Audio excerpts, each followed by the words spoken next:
Okay, ಎಲ್ಲರಿಗೂ ನಮಸ್ಕಾರ. ನನ್ನ ಹೆಸರು ಧನಂಜಯ ಪದ್ಮನಾಭಾಚಾರ್ ಅಂತ. ಬೆಂಗಳೂರಿನಲ್ಲಿ ಪ್ರತಿಷ್ಠಿತ ಕಂಪನಿನಲ್ಲಿ ಕೆಲಸ ಮಾಡಿಕೊಂಡು ಒಂದು ಡಿಸ್ಕಷನ್ ಕ್ಲಾಸ್ ಅಸೋಸಿಯೇಷನ್ ಅನ್ನುವ ಒಂದು ಚಿಕ್ಕ ಸಂಘಟನೆಯನ್ನ ನಾವು ನಡೆಸ್ಕೊಂಡು ಬರ್ತಾ ಇದ್ದೇವೆ. Discussion class association is an alumni association of all discussion class students who are hailed from Bhadravati under the guidance of late Gopal Krishnamurthy sir. So ಭದ್ರಾವತಿನಲ್ಲಿ ಹುಟ್ಟಿದಂತಹ ಈ ಒಂದು ಸಂಘಟನೆ 1974 ಶುರು ಆದಂತಹ ಡಿಸ್ಕಷನ್ ಕ್ಲಾಸ್ 2013 ಗೋಪಾಲ ಕೃಷ್ಣಮೂರ್ತಿ ಅವರ ಒಂದು ಮಾರ್ಗದರ್ಶನದಲ್ಲಿ ನಡ್ಕೊಂಡು ಬರುತ್ತೆ. ಮಕ್ಕಳಿಂದ ಮಕ್ಕಳಿಗಾಗಿ ಮಕ್ಕಳೇ ಪಾಠವನ್ನ ಮಾಡುವಂತಹ ಒಂದು ವಿಧಾನವನ್ನ ಪೆಡಗಾಜಿ ಪ್ರಾಕ್ಟೀಸ್ ಅಂತ ನಾವು ಹೇಳ್ತೇವೆ. ಅದನ್ನ ಭದ್ರಾವತಿನಲ್ಲಿ ಕಾರ್ಯರೂಪಕ್ಕೆ ತಂದು ಸಾವಿರಾರು ವಿದ್ಯಾರ್ಥಿಗಳಿಗೆ, ಸುಮಾರು ನಮ್ಮ ಅಂದಾಜಿನ ಪ್ರಕಾರ 8,000 ವಿದ್ಯಾರ್ಥಿಗಳಿಗೆ ವಿದ್ಯಾದಾನವನ್ನು ಮಾಡಿದಂತಹ ಗೋಪಾಲ ಕೃಷ್ಣಮೂರ್ತಿ ಅವರ ವಿದ್ಯಾರ್ಥಿಗಳು ನಾವೆಲ್ಲ ಸೇರ್ಕೊಂಡು 2013ರಲ್ಲಿ ಈ ಸಂಘಟನೆಯನ್ನ ನಾವು ಶುರು ಮಾಡಿದ್ವಿ. ಸಂಘಟನೆಯ ಮೂಲ ಉದ್ದೇಶ ಏನು ಅಂದ್ರೆ ಮಕ್ಕಳನ್ನ ಸೇವೆಗೆ ಗುರಿಪಡಿಸುವಂಥದ್ದು, ರೆಡಿ ಮಾಡುವಂತ ಕೆಲಸ, ಜೊತೆನಲ್ಲಿ ಮಕ್ಕಳಿಗೆ ವಿದ್ಯಾಭ್ಯಾಸಕ್ಕೆ ಅನುಕೂಲವಾಗುವಂತಹ ವಿದ್ಯಾದಾನವನ್ನ ಕೊಡುವಂಥದ್ದು. ಪೆಡಗಜಿ ಪ್ರಾಕ್ಟೀಸ್ ಅನ್ನ ಕಂಟಿನ್ಯೂ ಮಾಡ್ತಾ ಇದ್ದೇವೆ. ಆಲ್ ಓವರ್ ಕರ್ನಾಟಕ ನಡೀತಾ ಇದೆ. ಜೊತೆನಲ್ಲಿ ಮಕ್ಕಳಿಗೆ ಸ್ಕಾಲರ್ಶಿಪ್ ಕೊಡ್ತಾ ಇದ್ದೇವೆ. ಜೊತೆನಲ್ಲಿ ಫ್ಲಡ್ಸ್ ಬಂದಾಗ ಫ್ಲಡ್ಸ್ ಅಫೆಕ್ಟೆಡ್ ಜನಗಳಿಗೆ ಹೆಲ್ಪ್ ಮಾಡುವಂತ ಕೆಲಸ. ಈ ವರ್ಷ ಮತ್ತೆ ಹಿಂದಿನ ವರ್ಷದಲ್ಲಿ ಪ್ರಪಂಚ ಯಾವತ್ತೂ ನೋಡ್ದಲೇ ಇರುವಂತಹ ಒಂದು ವೈರಸ್ ಕೋವಿಡ್-19 ನಿಮ್ಮೆಲ್ಲರ ಮಧ್ಯದಲ್ಲಿ ಹಾದು ಹೋಗ್ತಾ ಇದೆ. ಈ ಒಂದು ಸಂದರ್ಭದಲ್ಲಿ ಡಿಸ್ಕಷನ್ ಕ್ಲಾಸ್ ಅಸೋಸಿಯೇಷನ್ ನಾವು ಕಣ್ಣು ಮುಚ್ಕೊಂಡು ಕೂತ್ಕೊಳಕ್ ಆಗೋದಿಲ್ಲ ಅನ್ನೋ ಒಂದು ಆಶಯದೊಂದಿಗೆ, ಮತ್ತೆ ನಮ್ಮ ಕೈಲಾದಷ್ಟು, ನಮ್ಮ ಕೈಲಿ ಏನ್ ಸಾಧ್ಯ ಆಗತ್ತೆ ಅದನ್ನ ನಾವು ಮಾಡೋಣ ಅನ್ನೋ ಒಂದು ಉದ್ದೇಶದೊಂದಿಗೆ ನಾವು ಕೋವಿಡ್-19 ವಾರ್ ರೂಮ್ ಅನ್ನೋ ಒಂದು ವರ್ಚುವಲ್ ಡಿಜಿಟಲ್ ವಾರ್ ರೂಮ್ ಅನ್ನ ಲಾಸ್ಟ್ ವೀಕ್ ಶುರು ಮಾಡಿದ್ವಿ. ಮೂಲ ಉದ್ದೇಶ ಏನು ಅಂತ ಹೇಳಿದ್ರೆ, ಈ ಕೋವಿಡ್-19 ಬಂದಾಗ ಎಷ್ಟೊಂದು ಜನ ಪೇಷಂಟ್ಸ್ ಗಳಿಗೆ ಏನ್ ಮಾಡಬೇಕು ಅನ್ನೋದು ಗೊತ್ತಾಗೋದಿಲ್ಲ. ಸೊ ಅಂತಹ ಒಂದು ಸಂದರ್ಭದಲ್ಲಿ ಒಂದು ನಾಲೆಡ್ಜ್ ಶೇರಿಂಗ್ ಸೆಷನ್ ಅನ್ನ ಮಾಡುವಂಥದ್ದು, BBMP ಅಧಿಕಾರಿಗಳೊಂದಿಗೆ ಕಾಲ್ ಸೆಂಟರ್ಗೆ ಕನೆಕ್ಟ್ ಮಾಡಿ ಪೇಷಂಟ್ಸ್ ಗಳ ಪರವಾಗಿ ಅವರಿಗೆ BU ನಂಬರ್ನ ಜನರೇಟ್ ಮಾಡೋದಕ್ಕೆ ಹೆಲ್ಪ್ ಮಾಡುವಂತದ್ದಾಗ್ಬೋದು. ಈ ತರದ ಒಂದು ಕೆಲಸಗಳನ್ನ ನಾವು ಮಾಡ್ಕೊಂಡ್ ಬಂದಿದ್ದೇವೆ. ಆಕ್ಸಿಜನ್ ಸಪ್ಲೈ ಎಲ್ಲಿರುತ್ತೆ, ಯಾರು ವೆರಿಫೈಡ್ ಕಾಂಟ್ಯಾಕ್ಟ್ಸ್, ಹಾಗೆ ಬೆಡ್ ಅವೈಲಬಿಲಿಟಿ ಏನಿದೆ, ಗೌರ್ಮೆಂಟ್ BBMP ಇದರಲ್ಲಿ ಫೋನ್ ಮಾಡಿ BBMP ವಾರ್ ರೂಮ್ ಏನ್ ಸೆಟಪ್ ಮಾಡಿದ್ದಾರೆ ಅಲ್ಲಿಗೆ ಫೋನ್ ಮಾಡಿ ಅದನ್ನ ಫಾಲೋ ಅಪ್ ಮಾಡುವಂಥದ್ದು, ಪೇಷಂಟ್ಸ್ ಗಳಿಗೆ ಕಾನ್ಫಿಡೆನ್ಸ್ ಕೊಡುವಂಥದ್ದು. ಜೊತೆನಲ್ಲಿ in house services, doctors consultation ಏನಿದೆ ಅದನ್ನೆಲ್ಲ ನೋಡುವಂಥದ್ದು. ಈ ತರದ ಒಂದು ಇನ್ಫಾರ್ಮೇಶನ್ ಶೇರಿಂಗ್ ಸೆಂಟರ್ ಅನ್ನ ನಾವು ಈ ಒಂದು ಕೋವಿಡ್ ವಾರ್ ರೂಮ್ ಸೆಂಟರ್ ಮೂಲಕ ನಾವು ಡಾಕ್ಟರ್ ಮೈಥಿಲಿ ಅವ್ರನ್ನ ರೀಚ್ ಮಾಡಿದ್ವಿ, ಮತ್ತೆ ಡಾಕ್ಟರ್ ರಕ್ಷಾ ಅವರನ್ನ ರೀಚ್ ಮಾಡಿದ್ವಿ. ಡಾಕ್ಟರ್ ಮೈಥಿಲಿ ಅವರು ಶಿವಮೊಗ್ಗದಲ್ಲಿ ಫಿಸಿಷಿಯನ್ ಆಗಿ ಸರ್ಜಿ ಹಾಸ್ಪಿಟಲ್ ನಲ್ಲಿ ಕೆಲಸ ಮಾಡ್ತಾ ಇದ್ದಾರೆ. ಸಾಕಷ್ಟು ಜನ ಪೇಷಂಟ್ಸ್ ಗಳಿಗೆ ತಮ್ಮ ಅನುಭವನ ಶೇರ್ ಮಾಡ್ತಾ ಇದ್ದಾರೆ, ಮತ್ತೆ ಪೇಷಂಟ್ ಗಳಿಗೆ ಟ್ರೀಟ್ ಮಾಡ್ತಾ ಇದ್ದಾರೆ. ವೈದ್ಯೋ ನಾರಾಯಣೋ ಹರಿ ಅಂತ ನಾವು ಹೇಳ್ತೇವೆ. ಸೊ ಪ್ರಪಂಚದಲ್ಲಿ ಇವಾಗ ಭಗವಂತ ಯಾರು ಅಂದ್ರೆ ಡಾಕ್ಟರ್ಸ್ ಅಂತ ಹೇಳ್ಬೇಕು. ಹಾಗೆ ಡಾಕ್ಟರ್ ರಕ್ಷಾ ಅವರು ಉಷಾ ನರ್ಸಿಂಗ್ ಹೋಮ್ ಅನ್ನೋ ಒಂದು ತುಂಬಾ ಹಳೆಯದಾದಂತಹ, ತುಂಬಾ ವರ್ಷಗಳಿಂದ ಜನರಿಗೆ ಸೇವೆಯನ್ನ ಕೊಡ್ತಿರುವಂತಹ ಉಷಾ ನರ್ಸಿಂಗ್ ಹೋಮ್ ಅನ್ನ ನಡ್ಸ್ಕೊಂಡು ಬರ್ತಿದ್ದಾರೆ. ಸೊ ಅವರಿಬ್ರಿಗೂ ನಾವು ರಿಕ್ವೆಸ್ಟ್ ಮಾಡಿದ್ವಿ, ನಮ್ಮ ಪೇಷಂಟ್ಸ್ ಗಳು ಯಾರಿದ್ದಾರೆ, ನಾವು ಯಾರ ಜೊತೆ ನಾವು ಕನೆಕ್ಟ್ ಅಲ್ಲಿ ಇದ್ದೇವೆ, ಅವರಿಗೆ ಒಂದು ಅನುಕೂಲ ಆಗತ್ತೆ ಈ ಒಂದು ಆನ್ಲೈನ್ ಕಾರ್ಯಕ್ರಮದ ಮೂಲಕ. ಅವರಲ್ಲಿ ಕೆಲವೊಂದು ದುಗುಡ ದುಮಾನಗಳಿರತ್ತೆ, ಡೌಟ್ಸ್ ಗಳಿರತ್ತೆ. ಸೊ ಅದನ್ನೆಲ್ಲ ಕ್ಲಿಯರ್ ಮಾಡ್ಲಿಕ್ಕೆ ಸಾಧ್ಯನಾ ಅಂತ ಕೇಳಿದಾಗ ಇಬ್ರು ಸಹ ತುಂಬು ಹೃದಯದಿಂದ ನಾವು 1 hour ಸಮಯ ಕೊಡ್ತೇವೆ. ಯಾಕೆಂದ್ರೆ ಡಾಕ್ಟರ್ಸ್ ಗಳಿಗೆ ಇವತ್ತು ತುಂಬಾನೇ ಕೆಲಸ ಆಗ್ಬಿಟ್ಟಿದೆ ಜನಸಾಮಾನ್ಯರಿಂದಾಗಿ. ಬಟ್ ಆ ಒಂದು ಬಿಡುವಿಲ್ಲದ ಸಮಯದಲ್ಲೂ ಸಹ ಆಸ್ಪತ್ರೆ ಕೆಲಸ, ಪೇಷಂಟ್ಸ್ ಕೆಲಸ ಎಲ್ಲಾನು ನೋಡ್ಕೊಂಡು ಸಹ 1 hour ಸಮಯನ ಕೊಡ್ತೀವಿ ಅಂತ ಹೇಳಿ ಇವತ್ತು ಈ ಆನ್ಲೈನ್ ಕಾರ್ಯಕ್ರಮಕ್ಕೆ ಬಂದಿದ್ದಾರೆ. ಡಾಕ್ಟರ್ ಮೈಥಿಲಿ ಮತ್ತೆ ಡಾಕ್ಟರ್ ರಕ್ಷಾ ರಾವ್ ಅವರಿಗೆ ಶಿವಮೊಗ್ಗದಿಂದ ಕನೆಕ್ಟ್ ಆಗಿದ್ದಾರೆ. ಇಬ್ಬರಿಗೂ ಸಹ ಈ ಕಾರ್ಯಕ್ರಮಕ್ಕೆ ಸ್ವಾಗತವನ್ನ ಡಿಸ್ಕಷನ್ ಕ್ಲಾಸ್ ಅಸೋಸಿಯೇಷನ್ ನಾನು ಮಾಡ್ಲಿಕ್ಕೆ ಬಯಸ್ತೇನೆ. ನಂತರ ಈ ಡಿಸ್ಕಷನ್ ಕ್ಲಾಸ್ ಅಸೋಸಿಯೇಷನ್ ಈ COVID-19 ವಾರ್ ರೂಮ್ ಏನಿದೆ, ಈ ವಾರ್ ರೂಮ್ ಶುರು ಮಾಡಿದಾಗ ಒಬ್ರೋ ಇಬ್ರೋ ಶುರು ಮಾಡಿದ್ವಿ. ಬಟ್ ಆಮೇಲೆ ಒಬ್ಬರಾಗಿ ಸೇರ್ಕೊಂಡು ಇವತ್ತು 25 ಜನ ವಾಲಂಟಿಯರ್ಸ್ ಕೆಲಸ ಮಾಡ್ತಾ ಇದ್ದಾರೆ. ಅವ್ರೆಲ್ಲರಿಗೂ ಸಹ ಈ ಒಂದು ಪ್ಲಾಟ್ಫಾರ್ಮ್ಗೆ ನಾನು ಆಹ್ವಾನ ಕೊಡ್ತೇನೆ. ಹಾಗೆ ಎಷ್ಟೊಂದು ಜನ ಪೇಷಂಟ್ಸ್ ಇವತ್ತು ಆನ್ಲೈನ್ ಜಾಯ್ನ್ ಆಗಿದ್ದಾರೆ, ಮತ್ತೆ ಇನ್ ಪರ್ಸನ್ ಕೂಡ ಜಾಯ್ನ್ ಆಗಿದ್ದಾರೆ. ಕೋವಿಡ್ ಪಾಸಿಟಿವ್ ಬಂದಿರುವಂತಹ ಪೇಷಂಟ್ಸ್ ಗಳು ಯಾರು ಸಹ ಭಯ ಪಡೋ ಅವಶ್ಯಕತೆ ಇಲ್ಲ. ಇದು ಒಂದು ಕ್ಷಣಿಕ ಟೈಮ್ ಅಂತ ಹೇಳ್ಬೋದು. ಎಲ್ಲರೂ ಜೀವನದಲ್ಲೂ ಕಷ್ಟಗಳು ಬರುತ್ತೆ ಒಂದಲ್ಲ ಒಂದು ರೀತಿನಲ್ಲಿ. ಅಂಡ್ ಇದು ಕಮ್ಯುನಿಟಿ ಸ್ಪ್ರೆಡಿಂಗ್ ಸ್ಟಾರ್ಟ್ ಆಗಿರೋದ್ರಿಂದ ಯಾವಾಗ ಯಾರಿಗೆ ಎಲ್ಲಿ ಬರುತ್ತೆ ಅನ್ನೋದು ಹೇಳಕ್ಕಾಗಲ್ಲ. ಬಂದಾಗ ನಾವು ಅದನ್ನ ಧೈರ್ಯವಾಗಿ ಎದುರಿಸ್ಬೇಕು. ಹಾಗಾಗಿ ನಿಮ್ಮ ಕ್ವಶನ್ಸ್ ಗಳೇನೇ ಇರ್ಬೋದು ಅಥವಾ ನಿಮ್ಮ ಅನುಮಾನಗಳೇನೇ ಇರ್ಬೋದು, ಅದನ್ನ ಡಾಕ್ಟರ್ ಜೊತೆ ಓಪನ್ ಆಗಿ ಡಿಸ್ಕಷನ್ ಮಾಡಬಹುದು. ನಂತರ ಇನ್ನೂ ಒಂದಿಬ್ರು ಇಂಪಾರ್ಟೆಂಟ್ ಪರ್ಸನ್ಸ್ ಇದ್ದಾರೆ. ವಿಶ್ವಾಸ್ ರಾಜ್ ಅಂತ ಹೇಳ್ಬಿಟ್ಟು ಒಂದು ಇನ್ಫಾರ್ಮೇಶನ್ ಸೆಲ್ ಅನ್ನ, ಪೋರ್ಟಲ್ ಅನ್ನ ಡೆವಲಪ್ ಮಾಡಬೇಕು ಅಂದಾಗ within 2-3 days, so he has developed the portal. Welcome to Vishwas also. ಅಂಡ್ ಇನ್ನೊಬ್ಬ ಮುಖ್ಯ ಚಿಕ್ಕ ಅತಿಥಿ, 10ನೇ ಕ್ಲಾಸಿನ ವಿದ್ಯಾರ್ಥಿ ವೀರ್ ಅಂತ ಹೇಳಿ, ಶಿವಮೊಗ್ಗದಿಂದ ಡಾಕ್ಟರ್ ರಕ್ಷಾರಾವ್ ಅವರ ಮಗ, ಒಂದು ಅಪ್ಲಿಕೇಶನ್ ನ ಆಂಡ್ರಾಯ್ಡ್ ಆಪ್ ಅನ್ನ ಡೆವಲಪ್ಮೆಂಟ್ ಮಾಡಿದ್ದಾನೆ. ಅದರದ್ದು ಒಂದು ಡೆಮೋ ಕೂಡ ಇರುತ್ತೆ. ಅದರಿಂದ ಪೇಷಂಟ್ಸ್ ಗಳಿಗೆ ಹೇಗೆ ಹೆಲ್ಪ್ ಆಗತ್ತೆ, ಮತ್ತೆ ಆಸ್ಪತ್ರೆ ಮ್ಯಾನೇಜ್ಮೆಂಟ್ ಗಳಿಗೆ ಹೇಗೆ ಹೆಲ್ಪ್ ಆಗತ್ತೆ ಅನ್ನೋದೊಂದು ಚಿಕ್ಕ ಡೆಮೋವನ್ನ 10ನೇ ಕ್ಲಾಸಿನ ವಿದ್ಯಾರ್ಥಿ ಆಂಡ್ರಾಯ್ಡ್ ಅಪ್ಲಿಕೇಶನ್ ಡೆವಲಪ್ ಮಾಡಿ ಅದನ್ನ ಡೆಮೋ ಕೊಡ್ತಾನೆ. ಸೊ ಅವನಿಗೂ ಸಹ ಈ ಒಂದು ಕಾರ್ಯಕ್ರಮಕ್ಕೆ ಸ್ವಾಗತವನ್ನ ಬಯಸ್ತೇನೆ. ವೀರ್, welcome to you also. And now before any program begins, probably it is our culture, our Indian culture to have Ganapati song to begin with. ಎಲ್ಲರಿಗೂ ಸಹ ಗಣಪತಿ ಒಳ್ಳೆಯದನ್ನ ಮಾಡ್ಲಿ, ಯಾರ್ಯಾರಿಗೆ ಪಾಸಿಟಿವ್ ಬಂದಿದೆ ಕಷ್ಟ ಆಗ್ತಾರೆ ಎಲ್ಲರೂ ಸಹ ಬೇಗ ಗುಣಮುಖರಾಗ್ಲಿ ಅಂತ ಹೇಳಿ ಗಣಪತಿಯ ಒಂದು ಆರಾಧನೆಯನ್ನು ಮಾಡುತ್ತಾ ಈ ಒಂದು ಡಾಕ್ಟರ್ ಕನ್ಸಲ್ಟೇಷನ್ ಕಾರ್ಯಕ್ರಮವನ್ನ ನಾವು ಶುರು ಮಾಡೋಣ. ಈ ಒಂದು ಕಾರ್ಯಕ್ರಮ ಗಣಪತಿ ಹಾಡನ್ನ ಹಾಡ್ಲಿಕ್ಕೆ ವೈಷ್ಣವಿ ಅನ್ನೋ ಒಂದು ಚಿಕ್ಕ ಮಗು ಹಾಡನ್ನ ಹೇಳುತ್ತೆ. ಆ ನಂತರ I will open the forum to doctor Maithili to start with general physician and address the patients in terms of ಈ ಕೋವಿಡ್ ಕಂಡೀಷನ್ ಅಂದ್ರೆ ಏನು, ಯಾಕೆ ಇದು ಬಂದಿದೆ, ಮತ್ತೆ ಇದರ ಸಿಂಪ್ಟಮ್ಸ್ ಗಳೇನು, ಈ ಸಿಂಪ್ಟಮ್ಸ್ ಬಂದಾಗ ಯಾವ ರೀತಿ ಪೇಷಂಟ್ ರಿಯಾಕ್ಟ್ ಮಾಡಬೇಕು, ಮತ್ತೆ ಏನೇನ್ ಪ್ರಿಕಾಷನ್ಸ್ ನ ತಗೋಬೇಕು, ಈ ತರದ ಒಂದು ಜನರಲ್ ಒಂದಷ್ಟು ಗೈಡ್ಲೈನ್ಸ್ ಅನ್ನ ಕೊಡ್ಬೇಕು ಅಂತ ಕೇಳ್ಕೊತೀವಿ. ನಂತರ will open the platform for question and answer session, so that will have more interaction from over having A questions directly with the doctors. So I will Vaishnavi.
ವಾಹನ ಸಿರಿ ಪುರಂದರ ಪಕ್ಷಿ ವಾಹನ ಸಿರಿ ಪುರಂದರ ವಿಠಲನ ನಿಜ ವಿಠಲ ಶರಣು ಶರಣು ಶರಣು ಶರಣು ಶರಣು ಸಿದ್ಧಿ ವಿನಾಯಕ ಶರಣು ವೇದ್ಯ ಪ್ರದಾಯಕ ಶರಣು ಪಾರ್ವತಿ ತನಯ ಮೂರ್ತಿ ಶರಣು ಪಾರ್ವತಿ ತನಯ ಮೂರ್ತಿ ಶರಣು ಮೂಷಿಕ ವಾಹನ ಶರಣು ಶರಣು ಶರಣು ಶರಣು ಶರಣು ಸಿದ್ಧಿ ವಿನಾಯಕ ಶರಣು ವೇದ್ಯ ಪ್ರದಾಯಕ ಶರಣು ಸಿದ್ಧಿ ವಿನಾಯಕ ಶರಣು ವೇದ್ಯ ಪ್ರದಾಯಕ.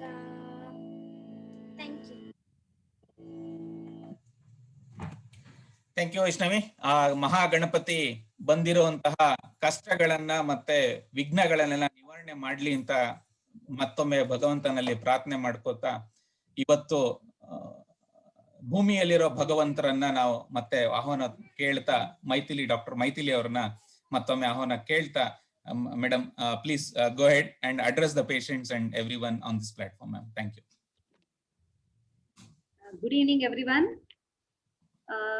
ಕೋವಿಡ್-19 ಅಂದ ಕೂಡಲೇ ಎಲ್ಲರಿಗೂ ಒಂದು ಇವಾಗ ಪ್ಯಾನಿಕ್ ಶುರು ಆಗಿದೆ. ಈಗ ಎಲ್ಲ ಪೇಷಂಟ್ಸಿಗೆ ಫೀವರ್ ಬಂದ ಕೂಡಲೇ ಎಲ್ಲ ಹೆದ್ರಲಿಕ್ಕೆ ಶುರು ಮಾಡ್ತಾರೆ ಫಸ್ಟಿಗೆ. ಸೊ ಬೇಸಿಕಲಿ ಯಾರು ಹೆದ್ರೋ ನೆಸೆಸಿಟಿ ಇಲ್ಲ. ಇದು ಕೋವಿಡ್ ಅಂದ ಕೂಡಲೇ ಒಂದು ವೈರಸ್ ಇದು. ಸೊ ವೈರಸ್ ಅಂದ್ರೆ ಒಂದು ಫ್ಲೂ, ಮುಂಚೆ ಎಲ್ಲ ಫ್ಲೂ ಅಂತ ಹೇಳ್ತಾ ಇದ್ವಿ. ವೈರಲ್ ಇನ್ಫೆಕ್ಷನ್ ಬಂದಾಗ ಒಂದು ಸಾಮಾನ್ಯವಾಗಿ ಜ್ವರ, ಮೈಕೈ ನೋವು ಎಲ್ಲ ಬರುತ್ತೆ ಎಲ್ಲರಿಗೂ. ಅದೇ ತರ ಇದು ಒಂದು ಟೈಪ್ ಆಫ್ ವೈರಸ್ ಕೋವಿಡ್ ಅಂದ್ರೆ. ಬಟ್ ಏನಂದ್ರೆ ಇದರಲ್ಲಿ ಸಿವಿಯಾರಿಟಿ ವೇರಿಯಸ್ ಅಫ್ಕೋರ್ಸ್. ಜ್ವರ ಬಂದ್ ಕೂಡ್ಲೆ, ಕೋವಿಡ್ ಬಂದ್ ಕೂಡ್ಲೆ ಫಸ್ಟ್ ಥಿಂಗ್ ನಾವು ಪೇಷಂಟ್ಸ್ ನಾವು ನೋಡಿದಾಗೆಲ್ಲ ಕೋವಿಡ್ ಅಂದ ಕೂಡ್ಲೆ ಎಲ್ಲರೂ ಗಾಬರಿ ಅಂತ ತೋರಿಸ್ತಾರೆ. ಇಲ್ಲ ಮೇಡಮ್, ನಾವೆಲ್ಲೂ ಹೋಗಿಲ್ಲ, ನಮಗ್ ಬಂದಿರಕ್ ಸಾಧ್ಯ ಇಲ್ಲ ಅಂತ ಶುರು ಮಾಡ್ತಾರೆ. ಅಕ್ಸೆಪ್ಟ್ ಮಾಡಕ್ಕೂ ಅಂದ್ರೆ ಅಷ್ಟು ಪ್ಯಾನಿಕ್ ಇದೆ ಜನರಲ್ಲಿ, ಅವ್ರು ಅಕ್ಸೆಪ್ಟ್ ಮಾಡಕ್ಕೂ ರೆಡಿ ಇರಲ್ಲ. ಬಟ್ ಕೊರೋನಾ ಅಂದ್ಕೂಡ್ಲೆ ಹೆದರ್ಕೊಳ್ಳೋ ನೆಸೆಸಿಟಿ ಇಲ್ಲ. ಎಷ್ಟೋ ಜನಗೆ ಮೈಲ್ಡ್ ಸಿಂಪ್ಟಮ್ಸ್ ಇರತ್ತದು. Symptoms sorry to interrupt. ಸ್ವಲ್ಪ ಜನಗೆ ಇಂಗ್ಲಿಷ್ ಪೇಷಂಟ್ಸ್ ಜಾಯ್ನ್ ಆಗಿದ್ದಾರೆ, so they want important points in English. Rest all can be in Kannada. Yeah, sure. Okay. Thank you. The main symptoms which patients usually present are fever. Okay, fever, myalgia, body ache, severe body ache will be there, and also loss of taste and decreased appetite.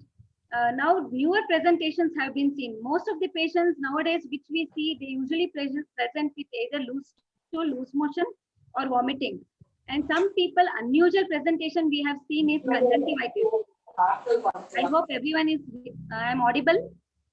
Yeah. I'm audible, right? Okay. Yeah. So, varied presentation, like even simple conjunctivitis we have seen. And people usually come for some other abdominal pain. We have seen appendicitis patient presenting with COVID. So there are varied presentation. So basically when you get fever, body ache and sore throat, loss of appetite and loss of smell, this is the main 5 symptoms. So when you get these symptoms, you need to be very careful. You need to get your RT-PCR test done. That is one thing.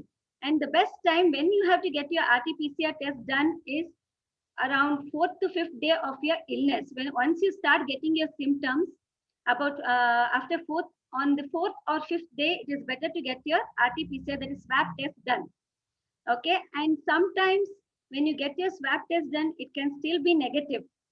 Okay, when it is negative, then you need to get other tests. You need to think of other fever also. We are missing many normal fever also nowadays because we label all the fever as COVID. We have seen many dengue cases which we have missed because we think all fever cases are COVID now, but that could be even other fever. So you got to be careful. The first thing you got to be careful about is you got to isolate once you get fever, whether it could be a normal flu or COVID. Don't mingle with people. You isolate yourself. Either on room only, you just separate yourself from your family members.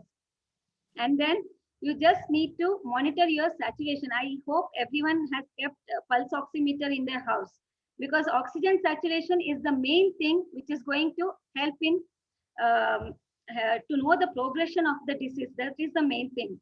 So saturation should be above 94%. If it is above 94%, there's no need to panic.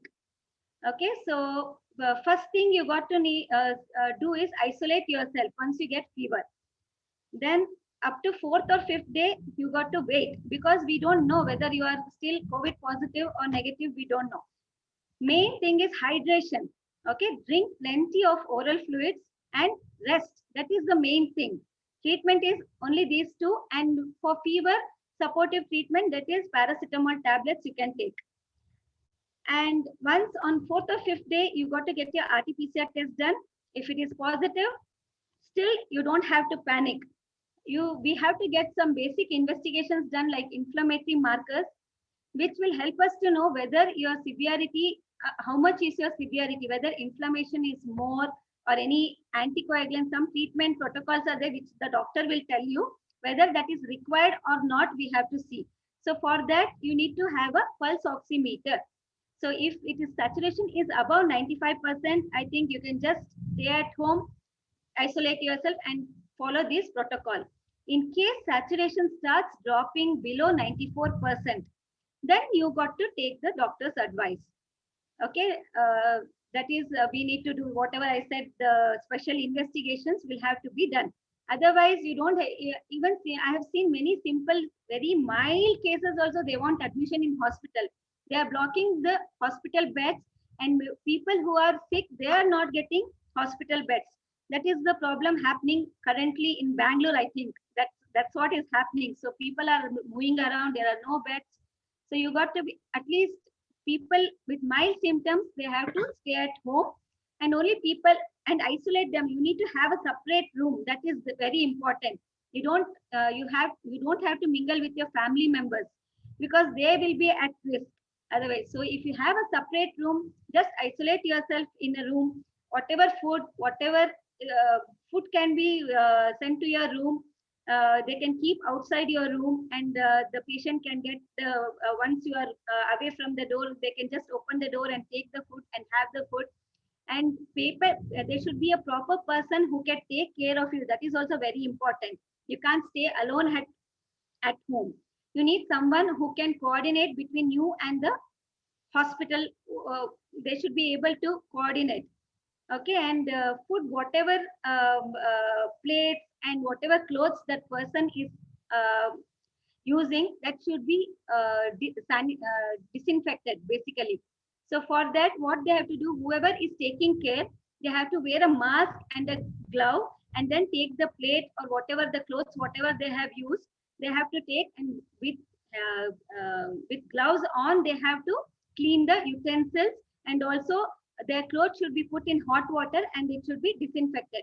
Okay, that these two are very important thing, because I've seen many patient attenders, they say, anyway, that's okay, madam, we are together, we will, it's okay, I don't care. That's what they say. But this is very important, because if the person who is taking care is also infected, then there's a problem again. So these things should be kept in mind. And treatment, if saturation decreases below 94%, then definitely you need to consult your doctor, because they might, in case oxygen level dips further, then CT scan has to be done and further treatment has to be followed.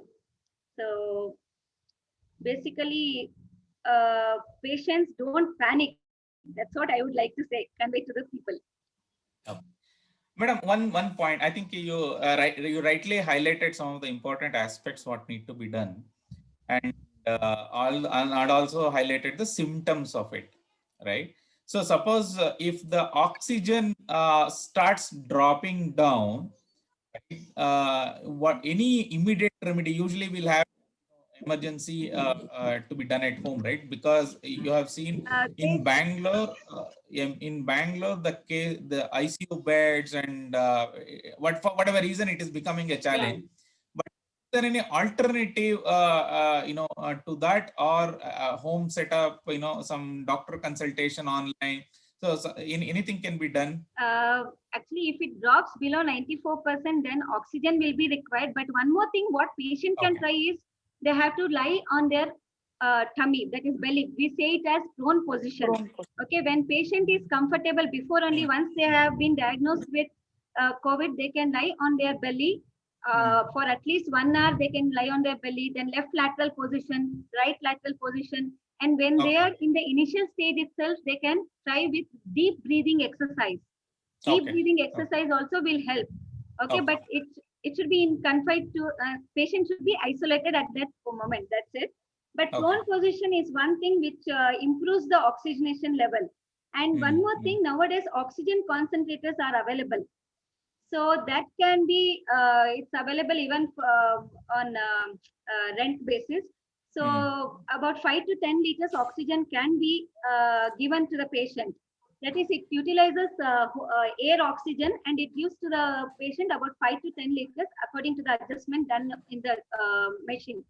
So that Okay. also can be tried if the beds are not available in the hospital. So up to 10 Okay. liters you can manage at home. If Okay. it And also it has to be governed by a physician. yes, that has to be have to governed by convey that, because what is happening is, people are accumulating the oxygen cylinders, people are Ah, accumulating, and they are doing according to their wish and will, and then it goes for a toss. So I think that's very important message, that doctors need to be consulted and don't become doctors by yourself. So that's I wanted to highlight, ma'am. yeah. Okay, very good. Thanks a lot, Dr. Maithili ma'am. And a couple of probably we'll keep some of the question and answer sessions, later. But I have one questions around the vaccination, ma'am. So probably you want to highlight, some lights about the vaccinations. Yeah, vaccination is very important because herd immunity is one thing which we are aiming at. So if 70% of them have been vaccinated or natural immunity, whatever it is, if they are infected also, then usually this waves will reduce. So whatever vaccine you are getting, either Covishield, Covaxin, or next it is Sputnik 5, whichever you get, you please get vaccinated, because even though you are vaccinated, you are not 100%, there is no efficacy. That you should remember. Even if you are vaccinated, you got to wear your mask. You got to maintain social distancing. That is very important, because the purpose of taking vaccination is only that severity of the disease might be reduced. That is, you might get mild infection like other common flu, that is only fever or body pain. That's it. You might have a very mild disease. So that's better than the severe worst part of COVID. So I still feel people should get vaccinated and maintain social distancing and mask even if you are vaccinated. Please remember that I've seen many people who feel even after single dose, they feel, oh, I've been vaccinated, no problem, I will not get COVID. No, you are still prone for COVID. So you got to be very careful. Please put your mask on, maintain social distancing, hand washing. That is also very important, because contact also matters, because you'll be touching some table or something. If droplet is there on that and you touch your face or nose, you are prone to get COVID. So, but please, people, you got to get, when government is doing so much, I think we have to put some effort of taking the vaccine. Please go and get vaccinated. And people who are infected, even they have to take vaccine, because the immunity, that is antibodies, some people are developing, some people are not developing. So even if antibodies develop, it is seen that it stays only for 3 months. After that, it starts waning off. So antibodies almost we have seen zero level after even infection. People who have suffered.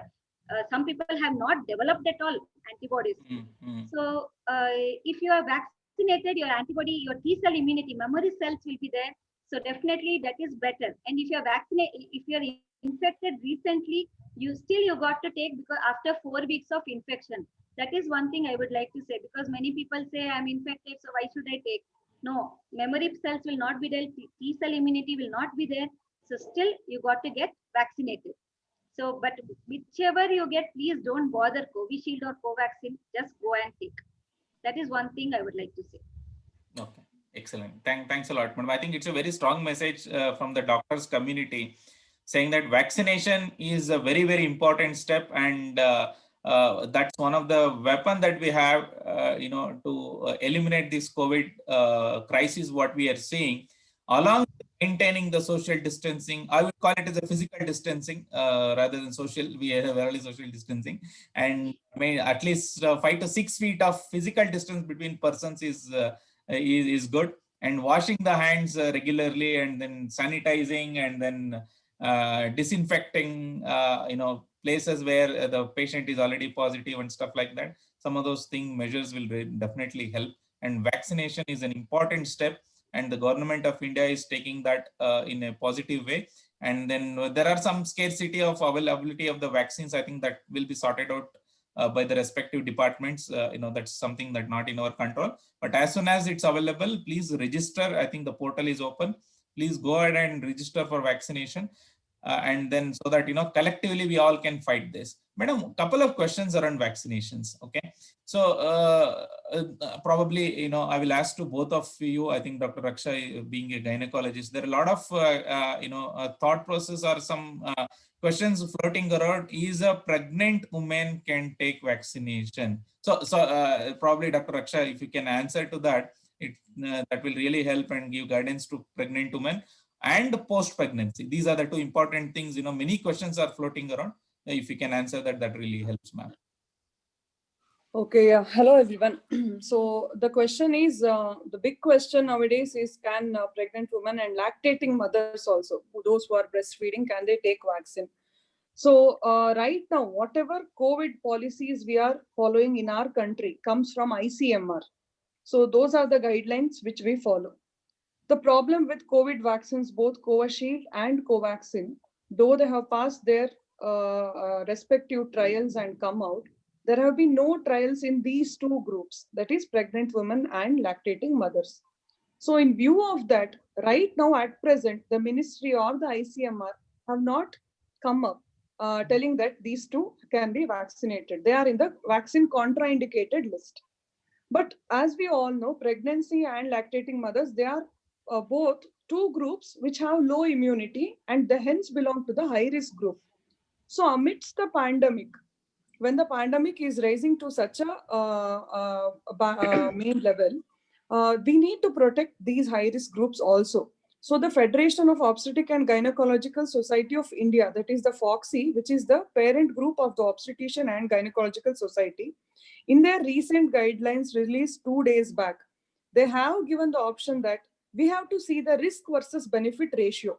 So in the current scenario, the risk of the pandemic is more than the benefit that we get. So we better take the vaccine, we give the vaccine for pregnant women.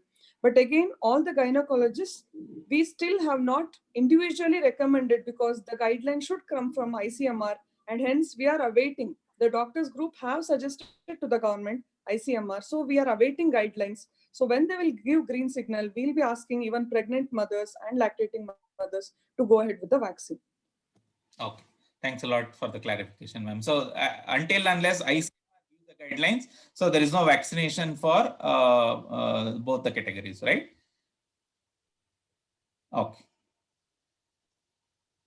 And I would like to use this occasion to clear one more doubt regarding vaccination. That is, we, I think almost a week back, once the vaccine was announced for age 18 plus, there was this viral message going on that women need to be careful when they're getting vaccinated, especially around periods.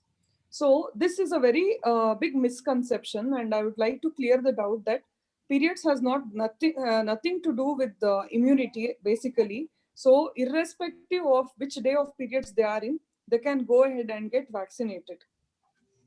Okay. Only thing we need to keep in mind that when anybody is taking a COVID vaccine, there needs to be at least 2 weeks difference between another vaccine. So example, somebody has had a fall, they have taken a tetanus vaccine, or somebody has had a dog bite, they have taken a rabies vaccine. They need to keep a gap of 2 weeks or 14 days before they take a COVID vaccine. That is the only recommendation at present available. Okay, thanks a lot, ma'am. I think want to ask, this is a very common question people will ask, and probably this is a question to Maithili ma'am. After vaccination, there are any side effects? Any vaccine, because it has to show its effect. So person who is taking the vaccine might get mild fever, body ache, some gastritis, or some people have experienced loose motion, but it's not a compulsion that everyone will get there's no major side effect as such, but any vaccine has its own risk, because any person can develop anaphylactic reaction that we cannot say who will develop and who is not going to develop. But anyways, vaccine, as far as I know, we have vaccinated many people in our district, Shimoga. No one has faced any problem till now. So I feel it is still safe. Some 0.014% or something people who might have had some major side effect. That also we don't know whether it is really because of vaccine or because they had many comorbid illness, they might have developed some side effect. But as far as I know, it's only the minor. Many people have experienced mild body ache, fever, generalized weakness. That's all minor symptoms. Even with other vaccines you develop, even with a normal H1N1 vaccine, you will get fever, body ache, and all. It's the same thing which people are experiencing. And in my house itself, my elderly I have my in-laws who are 80 and 70 plus, who never experienced any symptoms. So it's not that everyone is going to experience. I had a bad fever, body ache and all, but my in-laws, my husband, no one had any symptom. So, Oh, wow. So it all depends on how your body reacts. Okay. So as far as we have seen, it's very safe. Very good. People have to take. Please go and take. That's what I would like to Ma'am, convey. one more question. With respect to the same topic. So, if there are any pre-ailments, there are any exclusions of a pre-ailment, any diseases that a particular person has. So, any exclusions? Usually, some vaccinations will have exclusions in the system, right? For this COVID vaccine, do we have any exclusions? Any allergic, previous anaphylactic reaction for any vaccine is one criteria, which, and that also they give to the patient itself. It's their wish. But as for any comorbid illness, some people are scared because if they're on ecosprin, they're scared to take. If they're on clopidogrel, they're scared to take. These are not the contraindication. Antiplatelet is not a contraindication for taking vaccine. Only one thing is there are some blood thinners like warfarin, acetrom. These patients, they have to check their PTINR. That is how much is the that is blood thinning capacity. We say PTINR. That should be between. It should be around 2. Between 2 to 3 is acceptable. So those patients, they should be careful while taking the vaccine, because they have to get their PTINR checked and then take the vaccine. If it is blood thinning is too much, then we can't give IM injection. That is the only thing we should be. Any patient who is on warfarin should be careful. Any blood thinner for that matter, not antiplatelet. That is ecosprin, clopidogrel is not a contraindication. Okay. Thanks a lot for the clarification, because this is a very frequent question being asked. Me, saying that, can I take it? Can I take it? I think that gives very clear answer. It's important all get vaccinated. So, Dhananjay, one second. I want to add some encouraging points regarding the vaccine. See, go back to 1 year back where we were. I think the whole of the world, India, everyone, and all age group were praying for a vaccine. One the vaccine banbitre saaku idakke anta helbittu.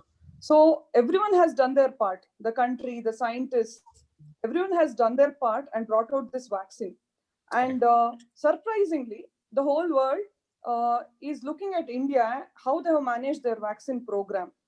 So early delivered the vaccines and very nicely brought it out in they gave it to the front warriors first, next the high risk age groups, now the 18 plus age groups. Surprisingly, there are countries, even developed countries like Switzerland, whose health is the topmost in the world, where only 8% of their population, which is very less compared to India, they have been vaccinated till now. And there are underdeveloped countries, African countries, where even the medical, the health community hasn't been vaccinated at all. So we should consider ourselves very lucky the way this vaccination program is planned, and people are being encouraged to come and participate in it. Now we have all these unnecessary questions. What are the side effects of the vaccine? Should I take this or that? This just shows that we have too many options. That is why we are having all these unnecessary doubts. So my request again to people is, please go ahead. If you ask me to point out the contraindication, one is vaccine allergy. Vaccine allergy, we don't know. This is the first time an adult vaccine is being given. So we don't know of any history of vaccine allergies. Second one is pregnancy and lactation, and very soon we are expecting that to be removed from the contraindication list. So again, I request each and everyone who comes in the eligible group, please go and get vaccinated, because that is the only mantra we have till now. I know. Thanks a lot, ma'am. I think it's a very, very good, excellent. And request everyone, if you have any questions to ask to the doctors, please put it in chat. And then one of our volunteer, Archana, will pick up those questions and compile, and then we'll ask to the doctors. Yeah. So we'll have general questions to cover first. We try to, with whatever the experience that we had in last 1 week, we've been talking to at least more than 1,000 patients. We have spoken, we already spoken to them in multiple forums and in multiple chats, their questions and stuff like that. We're trying to generalize those questions, to answer first. And then if any specific questions, please feel free to put it in chat. And then Archana will compile it, and then we'll ask the questions to the doctor. And if you want to talk to the doctor directly, you can do that. So, yeah. So I think vaccination wise, I think we got an excellent, message from the doctors community that they have already taken the messaging vaccine given to them. They are safe, they are fine. Because of that, even the mutated virus, which is deadly, they're able to manage it with it. And then that's a strong message to everyone that, vaccination is the only way to go. Please take vaccination as and when your number comes in. So that's the strong message on the vaccination part. And if you have any questions, please free to ask. And then Archana, probably in the interest of time, can you just compile and ask questions to the doctors? Sure. Yeah, I'm noting down whatever is being typed. Yeah. Whatever is available, you can start asking, because we already. Okay. Yeah. Sure. So we have 2 more sessions to cover here. Okay. Few questions are coming from. Yeah, there are questions. Yeah. So Sanat Kumar, he has a question saying, will vaccinated people become a virus carriers? That's the question. And he also wants to know about this prone position. I mean, the way we'll kind of lie down on a tummy and kind of try to breathe, right? He wants more details on that part, actually. Those are the 2 questions from Sanat Kumar. Can we just close this and then go to Kishore's questions? Yeah. Probably this is a question to Maithili ma'am. Vaccinated people, if they because of vaccine, they will not be carriers. But if they're exposed to a COVID virus, and then if they're infected, then they can be carriers, definitely. That's why we say mask and social distancing is necessary even after vaccination, because they can also contract the disease. They can be asymptomatic carriers, and then they can spread, but not because of vaccine. If they have contracted the virus from elsewhere, then they can spread. And prone position is lie on your tummy. You can keep a pillow below your near your hips, and also near your chin. And you got to lie in this position and take deep breath and leave. So you have to lie down for at least 1 hour in that position. How long ever it is possible, you can lie down, how much ever time you can. But usually we say 1 hour in prone position, 1 hour in left lateral, and 1 hour in right lateral, and then you can lie down straight for 1 more hour. So you can just keep changing the position. Prone position is just lie on your belly with the pillow beneath your hips and also beneath your chin. You got to lie with your face upside down, basically, and then take deep breath and leave. That's it. Okay. Sure. Thanks a lot, ma'am. Archana, next question. Yeah. Next question is from Kishore. Do we need to get a test done before getting vaccination if that person who is taking the vaccination was an attendant to a COVID positive patient? Saying, I mean, if I have taken care of some COVID positive patient at home, should I also get tested or with an RT-PCR or something before I go for a vaccination? That's the question. See, that person being an attendant invariably makes him or her the primary contact. So right now the policy is to test all the primary contacts. So first they need to get tested, then otherwise also isolate themselves and then go for the vaccine. Because see, vaccine won't give immediate protection from to that person from his or her family member. So they need to follow all the protocols and then only go ahead for the vaccine. Okay. So I hope it answers. And one more question. So sorry, I think question added me to ask one more question. So after patient get recovery, right? Let us assume that the patient got positive, right? And then for whatever reason, he is recovered. He already recovered from the illness. Okay, and how many days after recovery is it suggestible to get a vaccination? After 4 weeks. After 4 weeks after from the recovery. patient is infected. Okay. After infected or after recovery? After infected only. Oh, after infected. Okay. 4 to 6 weeks we said. 4 to 6 weeks. Okay. And also there is one more question from Kishore saying how many days kids needs to be isolated? Kids have to be isolated. Is it the same for vaccinated group as well? Will they be able to transmit after isolation time? So, Isolation vaccinated group needn't be isolated. So vaccination is not infective. Once you take the vaccine, you need to follow the COVID protocols for your safety. You're not dangerous to somebody else. So nobody needs to isolate themselves after vaccination. So the other question was regarding kids. Kids after exposure to what? I don't know. I think Maithili can take up this question. To be isolated. Maybe if they are exposed to a person who was COVID positive. Ma'am, can I ask the question, ma'am? Sure. I'll just confirm. Yeah. So my question is, kid is COVID positive, and how many days he needs to be isolated? And so I'm the attendant for my kid. So if I have to be vaccinated, so how many days I need to wait, or do I need to give a test after the recovery time, whatsoever my kid is done? Kids also have to be isolated for 14 days, sir. 14 days infectivity period will be there. And since you are the primary attendant, even you need to get your RT-PCR testing done. And then if you are negative, then you can take the vaccine after the isolation period probably, because you are getting exposed to that kid, right? Sure, ma'am. Yes, ma'am. I think you answered my question. You are with the kid, right? You are with the kid? Yes. So kid is in a separate room. Parents are in a separate room, totally isolated. But we are just attending as if remote, right? So, and we are trying to manage the situation. That's it. Okay. Then probably you can take a RT-PCR done. If it is negative, you can take the vaccine anytime. After the kids isolation period is over, that is better, because you will be prone for infection. Okay. I have an extended question for this, ma'am. Unfortunately, I have elder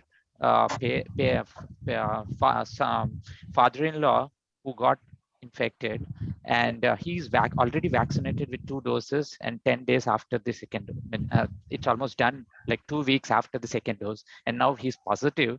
So the isolation for him will still remain the same 14 days, or is it something different for them? It's still 14 days, sir. It is still 14 days. Okay, and one more extended question. Yeah. After the 14 days of isolation of kid, will they still be the transmitters for the virus carriers, or like, is it okay, like if after the 14 days they still wear the mask at home but maintain a distance? After 14 days you are non-infective, sir. Okay. But they need to continue to follow the COVID protocols. Yes, ma'am, certainly. I totally understand. Just the isolation can be stopped. Isolation can be stopped. They can at least be with us, but with a distance and all protocols, with a mask, probably. Okay. Thank you. See, the current scenario is like, it is better everyone, irrespective of the infectivity of the house, everyone wears a mask inside the house too. Because invariably we have people going out either for work or whatever purpose. So everyone, each one of us have to have that social responsibility. Be aware, even amongst your family members, your relatives, your friends. Just don't think, hey, he is my friend, it's okay. We can talk without a mask. We see a lot of teenage children, because they don't have school, college, they stand in a group and they keep chatting. No, mask is a must. Please understand that even inside the house, if there are elders and there are these kids who go down in the apartment and play, make the kids and the elders wear a mask whenever they are together. Point taken, ma'am. Thank you very much. Thanks a lot. Archana, any further question? Yeah, we have further questions. So I'll go with the next one. So there was Santosh who was asking, will there be shivering along with fever? And it usually starts at the evening. So how long does the fever and cough persist? That's the question. So shivering, at least I don't know. Whether she Ma'am, is just to add a positive, point. COVID positive. Please, Santosh, you can go ahead and speak. Yeah. Am I audible? Yeah, please go ahead. And thank you very much for the forum. And thanks for Dr. Mansa for inviting me to this forum. And I have tested on this Monday, for RT-PCR, and Tuesday it turned out to be positive. And on Wednesday, I have started medication, the standard COVID medications. And from Monday itself, after like 4 or 5 o'clock, I start getting shivering, and the fever starts shooting. Now, like, the fever is not exponentially high, but yes, it raises at least for 99 plus Fahrenheit. Okay. And I have an intermittent cough. Earlier, I was struggling to get the sputum out, but with some medication from past 2 days, I got it out, and now it's a dry cough. Okay. Okay, fever and shivering will be there for few days, up to 7 days. Some people we have seen, and some people we have seen up to 10 days. Okay, but main thing is saturation level. That's what I told. Even cough will be there up to 10 to 14 days. Few people experience even post 14 days also. But main thing is saturation level. If oxygen level is above 94, nothing to worry. You take some cough syrup, cough suppressant, and whatever they have prescribed. I'm sure they have prescribed some medications, right? Yes, they do. Okay. So if the cough is minimal, you don't have to worry. If you're feeling breathless, then you need to worry. If your saturation level dips, then you need to worry. Otherwise, don't bother much. Mild cough will be there. Okay. Because anyways, my saturation is around 99. How much? 99. 99. Then nothing to worry. Okay. And one more thing, they say 6-minute walk test. Okay. You can walk for 6 minutes and then check your saturation level.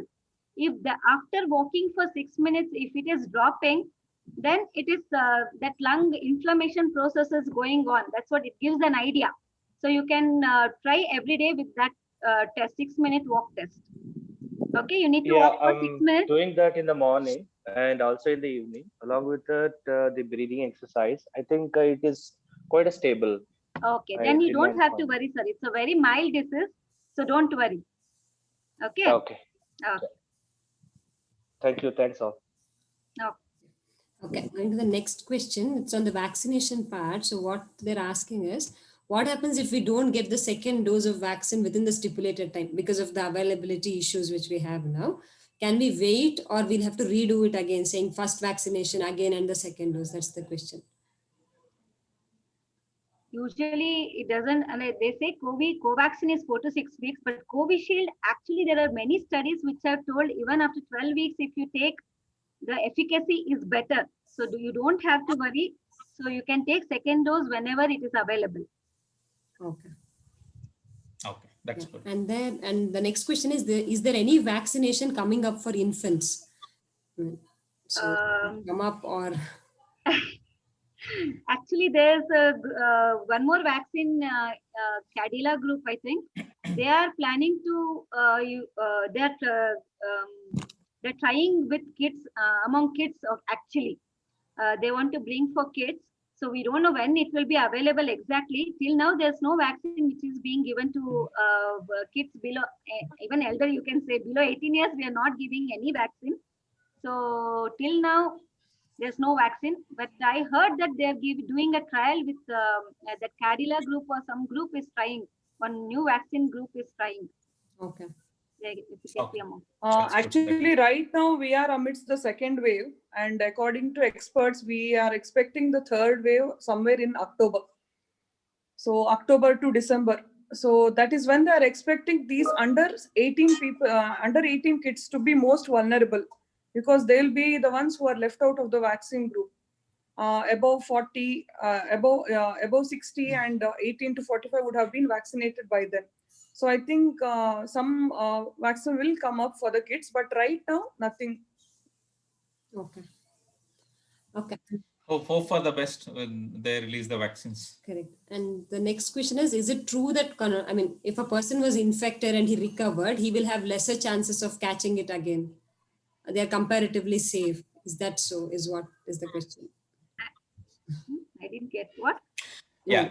I mean, if I've already got Okay, COVID and the recovered, question is, yeah, I got the question. I'll take it.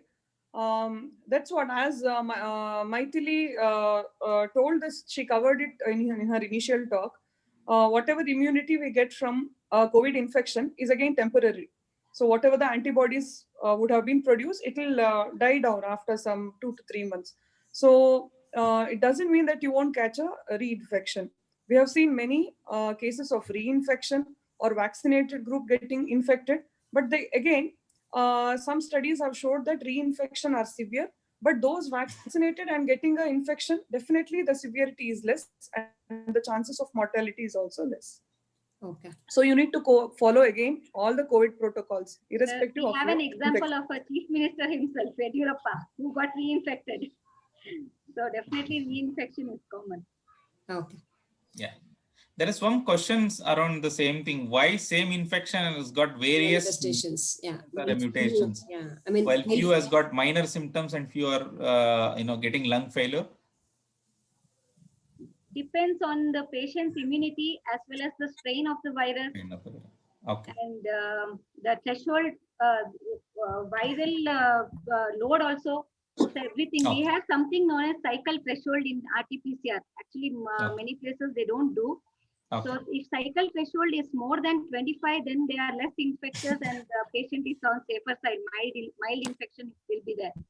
Okay. If cycle threshold is less than 25, then they will be prone. So depends on the load of the virus, immunity of the patient, mutant virus, viral strain, everything. Okay. So, yeah, I think it will add one more question to it, ma'am. With respect to immunity, you're talking about immunity, right? So vaccination, all these things will help to, build, fight against the virus. But how do we build the body stronger in terms of building strong immunity? Any advices from doctors community? okay. Basically, healthy lifestyle, that is Healthy very lifestyle. important, I think, which is lacking among most of the Our people. generations. Yes. Younger generation, definitely bad lifestyle. We lack exercise, no good food habits. We eat whatever junk foods we get. So basically good food, healthy food, that is very important. We all love masala puri, pani puri, pizza. I think all those are not going to build your immunity in any ways. So you got to eat some sprouts, good pulses, vegetables, and fruits, because free oxygen, oxide radicals are there. So, and exercise, that is very important. More than, along with food habits, exercise, basically minimum of 20 minutes of walk. That itself will help patients build their immunity. So healthy food and exercise is the main thing to build immunity. Also hygienic practices also. That is what I think we need to learn from Japan and the way the COVID has infected people in Japan. They have handled it very well. We don't hear of a second wave and everything. You can see them there with the mask always, even before COVID. They are very strict with their hand hygiene practices. They don't shake hands. So all that we need to learn. We have that imbibed in our culture, but we have forgotten all that. So we need to go back and recover all that and practice it daily. And also, I think there is one more, suggestions. I think I'm not sure. Probably it's the right platform to ask. People say you should have a proper sleep, 7 to 8 hours sleep. Also will help to have a stronger, immunity system to be there. Minimum of 6 hours. 6 hours. Sufficient, probably. Okay. 6 to 8 hours. 6 to 8 hours. 6 to 8 hours. Okay. When we talk about lifestyle, it is all that. Lifestyle all is nothing that. but Okay. what we eat, how What we take eat and stress, how we how take. much we relax, how much do we sleep. So lifestyle includes all that. So we need to Okay. concentrate on all those basics. Okay, super. Nice. Okay, Archana, any more questions? Yeah, I think there is one question on what are the breathing exercises which have to be followed actually. Breathing exercise is just you take deep breath and then you can blow a balloon or something like. You can take deep breath and just exhale. That's one thing. Okay. Inhale and exhale. Yeah. That's the main thing. That's it. Yeah. And probably some yogas if you will feel help. comfortable in blowing a balloon, you can blow a balloon also. That is also good. The thing to improve And your, probably some yogas will help, ma'am. Yeah, deep breathing and all the Kapalbhati, inhale and Anulom, Vilulom, all those practices, not just during COVID or one affected with COVID. It helps in both increasing your lung capacity and also relaxation of the mind. So we are concentrating both on physical and mental health. So you can do all those along with deep breathing. Okay. Okay. I think there's one more related question. There's a gentleman who's asking 14 days from vaccinated date or from recovery date. I think you answered it. It is from identification of the disease, right? That it's 14 days. Okay. I think there is. Yeah, probably in the interest of time, any important questions or anything? Yeah, hi, this is Santosh here. Just one quick question, I think, before we go. Yeah. Doctor, is there any chance of clotting? Because, at least a few of my friends was always suggesting, to start taking aspirin for about 10 days, because there will be chances of clotting while I am under medication. Is that okay, I think this is a COVID positive patient speaking. Yes. Okay. Yeah, this is Santosh, because there are chances of blood clotting in after post-COVID. There are chances of blood clots. So we do recommend antiplatelet, and it depends on the severity. Mild disease, you can just take antiplatelet aspirin. Okay, if it is in moderate or severe category, you need to take anticoagulant as such. We recommend rivaroxaban or dabigatran. So if you have a mild disease, you can continue with your aspirin. It is not compulsory as such, but does it have any mild adverse disease effect? still we don't No, proactive taking, does it have any adverse effect?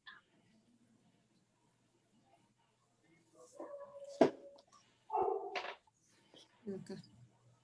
I think Dr. Connection got disconnected. Yeah. Okay. Raksha, you want to take that up? Dr. Raksha? I didn't get the question. What was the question? See, a few of my friends suggested to go for the aspirin 75 mg. They said I think Maithili spoke about it, right? No. What I'm asking is, see, there was no blood test done. D-dimer is not done. So, is it necessary that some test has to be done, or proactively we can start taking? You can start. That dose of aspirin 75 mg is not harmful at all. So you can start on that. Okay. Thank you. I had one question, Anna. So, in the interest. Last question. Last question. So what I'm hearing is, Dr. Raksha, see, I mean, many people are telling take up vitamin C pill or a zinc tablet or a multivitamin tablet. Just pop these pills every day, and this will help you beat COVID. So is it good for a healthy person to simply go into these supplements? Is it really needed? Okay. Whatever nutrients we get is from our food. So depends on the balanced diet which we take.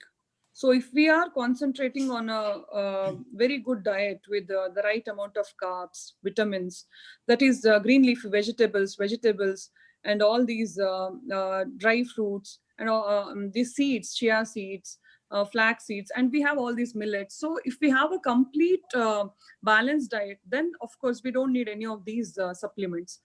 But right now, I don't know in the current scenario or our lifestyle of the present generation, if we are concentrating that much on our food, what is there and what is not. So if you're not sure about that, definitely there is no harm in taking supplements. So especially to boost up our immunity. But if you're very sure about your diet, then it's okay if you can skip that also. Oh, Thanks a lot, Doctor. Yeah, I think in the interest of time, we'll move on. Probably, we'll keep doing this doctor sessions on a regular basis. We have two more important sessions to cover in next 10 minutes. One of the important aspect is, suppose if I get infected, what should I do? Where should I go? And what facilities are available? From the patient point of view and also from the attendant point of view, right? So there are always questions that will arise among the patients and the patient attendants. So to address that, so volunteers, what we have decided and done is created a small portal. I will just share this with you all.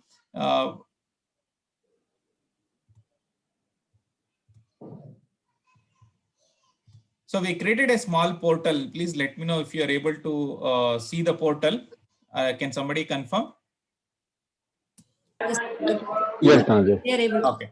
So we created a small portal called COVID-19. Is it audible? Okay. Can you able to see full screen? Yes. Okay.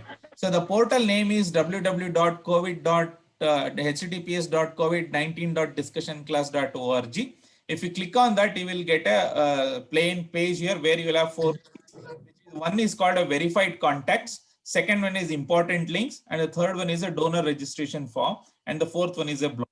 So let's go one by one. Very important aspects, anybody who got positive is to click on this verified contacts. So if I click on verified contacts, we have listed down 5 important aspects and which will be keep on adding to it over a period of time. Thanks a lot, Dr. Maithili, she's back. And then first thing is, anybody who got infected, first thing is in Bangalore is to call the BBMP hotline. Okay, it's very important. We have listed on BBMP hotlines, which is 1912 and 108. And then there are categories that BBMP has called out. If you are in need of a bed if you have a BU number available, call this number. If you don't have a BU number, call this number. And then in case of emergency, call any other queries, call on this 14410. And then there is a call center being set up. There are zonal numbers for each of the zones: Bangalore South, Bomnalli, RR Nagar, Madhepura, East, West, etc., Yelahanka, and then Dasaralli, right? So all these are quickly available for you. First thing is to call the call center, first to get the number, and then there are a series of numbers that patients can try it out. Okay. And the second one is, always a question comes to us in last one around remdesivir. Okay, can we get a remdesivir injection? As per the government regulation, it has to be supplied by the drug control department to the respective hospitals. Remdesivir call centers, BBMP call center announced, you please call on this number. If you don't get it addressed, then there is a BBMP control room that you also can call out, and there is a nodal officer which has been assigned if there are any challenges, right? This is the only way in terms of getting a remdesivir injection. There are a lot of other things floating around in Bangalore, but please follow the government guidelines and BBMP protocol to ensure the drugs are available, the medicines are available for patients and hospitals directly by the government. Okay, this is very important. And the next one is, should I get the bloods? We have listed on some important blood donors group, and these are all the verified blood donors groups which are helping patients to get the blood bank. Okay, so we will be keep on adding to it. And then other one is oxygen supply. There are questions around where should I get oxygen supply, right? So we have listed down that in Bangalore. We try to cover the Bangalore first, add on to other cities as well. Okay, and we'll come to Shumaga, where our 10th grade student is developing an app. We'll come to that. So, and there are in-house services offered by few hospitals where you can have a doctor monitoring your health, and then which are the hospitals and which are the service providers we have listed on here. Okay, and in the upgraded version, we are going to add few more tabs here that will cover up the ambulance services, that will cover the food supplies and isolation centers. Those 3 are work in progress that will be updating very soon. Okay, so these are the important things that you need to keep in mind. Okay, these are the verified contacts, and we have also put together some important links where you can check the BBMP bed status. If you click on this, it will directly open the BBMP site. Okay, so if you go on to the BBMP site, you can find out how many beds are available and how many of them are occupied, and the entire details, bed statistics you will get to know. Okay. And once you verify this, you can check with the BBMP officers, call the number saying that, the metric shows it is available. Why we are not getting it, right? So the links are going to be very, very helpful for everyone. Okay. So this is what we are trying to achieve it. Okay. And there's one more link. 1 second, where it is gone. It is opening in a new tab.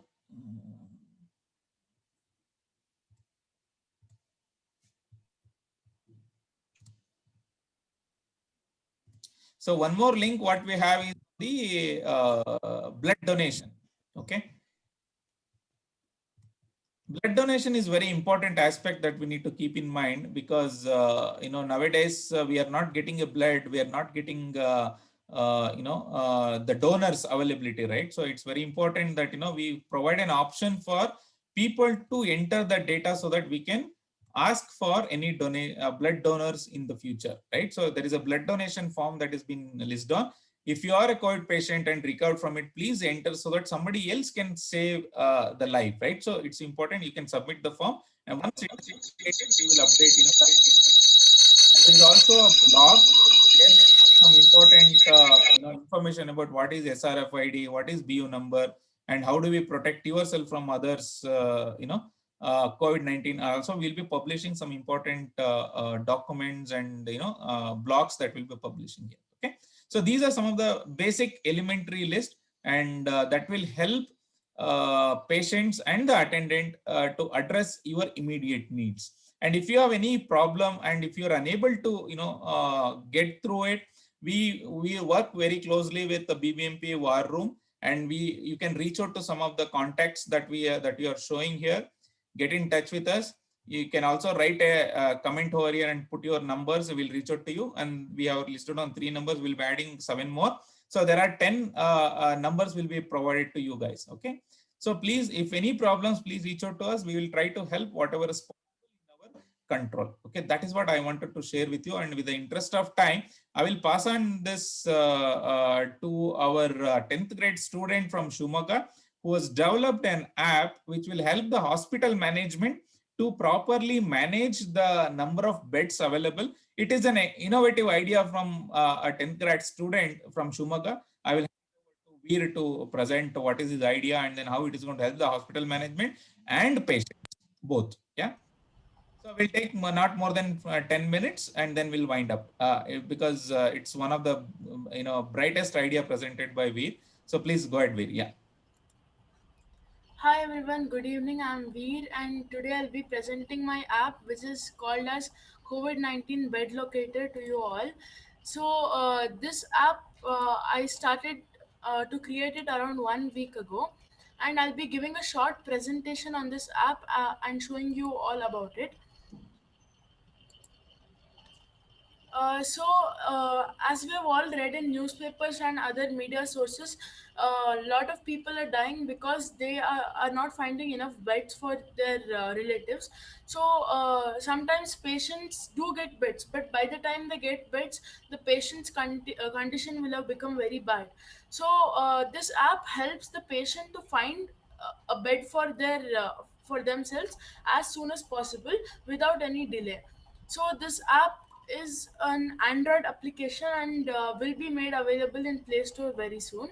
And for now, I'm starting only for Shumaga district, but I can expand very soon enough. So what is this app? So this is a mobile app, an Android app that helps the attenders of the patient to look and search for beds in their area, very close to them, and know in which hospital COVID beds are available, and find it as soon as possible. And this app shows list of all hospitals and how much beds they have left. So again, what is the use of this app? As I told you, it helps patients find the beds and know the patients will know exactly where the beds are available. So basically what happens is that hospitals have to keep on updating the information on how much beds are available in their hospital, the number of COVID beds. So hospitals are used to this, and they have to update fever cases and many other things anyway in this time. So along with this, the hospital operators have to input the data of their hospital and enter how many beds are available in their hospital. So this data which they enter will be made visible in the app, the mobile app. So what the patient needs to do when they need a bed, they need to open the mobile app and tell the app their location, and the app will tell where they need to go so that they can get treatment. So along with finding beds, this app has additional features. So these additional features include that the app shows real-time data on India's COVID situation. It shows the number of vaccinations that occurred in the day, and the graphs of the vaccination, the positive rate, and also many other things related to COVID. And also it gives some information on COVID-19. It gives some guidelines. It also helps people who are self isolating and are in home isolation. It tells them what to do and what precautions to take. It also and in the app, when you give it its location, it will tell where all you can find testing centers. So in COVID app, you can know where there are vaccination centers, not testing centers. So in this app, you can know where the testing labs are present near to the user. And also this app has an option of teleconsultation. So this is not yet published yet, but it will be done in a few days. So if they use a teleconsultation option, then they can video conference with the doctor inside the app. And also it has, like, just like the DC website, it has many helpline numbers and verified contacts, and gives information about emergency numbers and the COVID war room contact numbers. And this app also has a feature where the patient can ask questions to the doctor. So as I told, the patient needs to enter the location and they'll get like where they need to go. And the hospitals will be needing to frequently update the number of beds available in their hospital. So this app is not only going to like show the total number of beds, it's going to specify how many ICU beds are available, how many ventilator beds are available, and how many ward beds are available. So what are the benefits of this app? So rather than the patient's family roaming around the whole city searching for beds, so if they go from one hospital to another hospital searching for beds, then if they have COVID, then they might transmit to all the hospitals who they meet in the hospitals. So instead of like so much interaction with people, they can just open the app and go to the hospital. And also by doing this, patient's time is saved. As so instead of wasting so much time searching manually, they can just use this app, so that the patient's condition will not become bad by the time they find the bed. And this app has easy user interface and anyone can use. So, in the hospital's point of view, like, you might think it will be difficult for the hospital to upload all the data and all, but for this, no need of computer operated, like operator or anything, like highly trained. If they know how to switch on the computer and type, then that's enough. They can just change the data in the database and it will be displayed in the app. Also, it is very easy to use and has a simple graphical user interface, and there will be no trouble or issues. And there is no need of computer or laptop either. The hospital operators can upload using the phone also. So few more days, I aim to give some more improvements to this app, and these improvements include, like, if the user inputs the pin code of the area they're living, then the app will tell which is the nearest hospital to them that has beds. And also I want to add some oxygen providers verified contacts, and many more things which can help the patients. So now I'll be giving a live demo of this app. Just a second until I switch on the.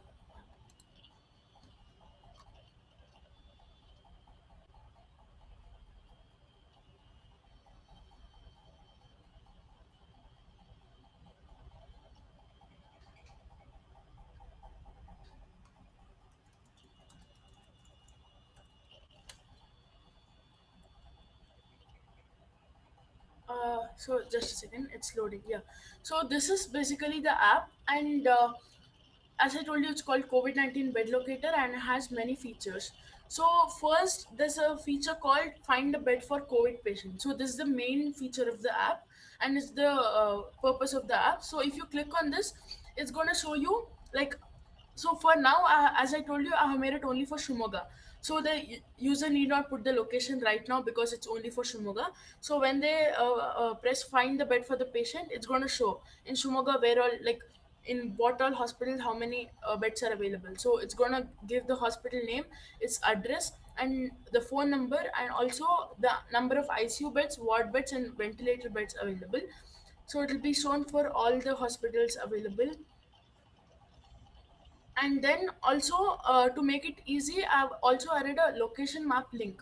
So when the patient needs a bed, they only need to open the app and see where it's available and press the link. So there's a link present under each photo. So if you press that link, then it's going to take you to Google Maps, and it's going to show you like the directions of the place. So that's going to be very simple like that. And then some more features of the app. So it also shows statistics. So here you can see that it shows the statistics of India only for now. So it's showing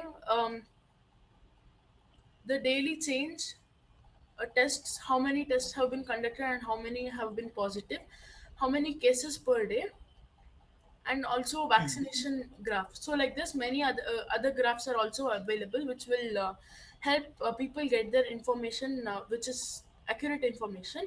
And then here we can also find some ICMR approved labs in Shimoga district.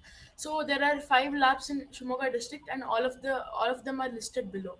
So like for example, see this Nanjappa hospital, and under that it's private laboratory, and you can see there's an option of call now and get direction. So if I press call now, it's gonna take it to calling, and the number's already gonna be dialed. And then if I use the get directions one, get directions is gonna take you to Google Maps, and then like the location map will be shared with you. And if you press go, you can just go there immediately. It takes time and it loads. Yeah, like this.